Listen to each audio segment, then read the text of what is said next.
म एउटा अचम्मको सांसदको रूपमा यहाँ आएको छु, किनभने म फरक छु, बोल्ने तरिका पनि फरक छ, काम गर्ने तरिका पनि फरक छ, सबै कुरा म प्राय सबैसँग मिल्दैन।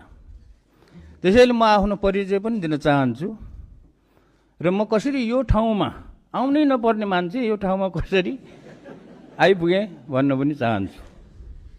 म अमेरिकामा पढेर नेपालमा 2049 साल भाद्र महिनामा आएको र अहिलेसम्म 33 वर्षभन्दा बढी काटिसक्यो।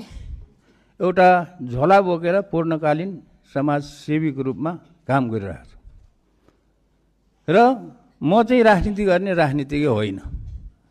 म समाजसेवी हुँ र सेवी नै रहनेछु।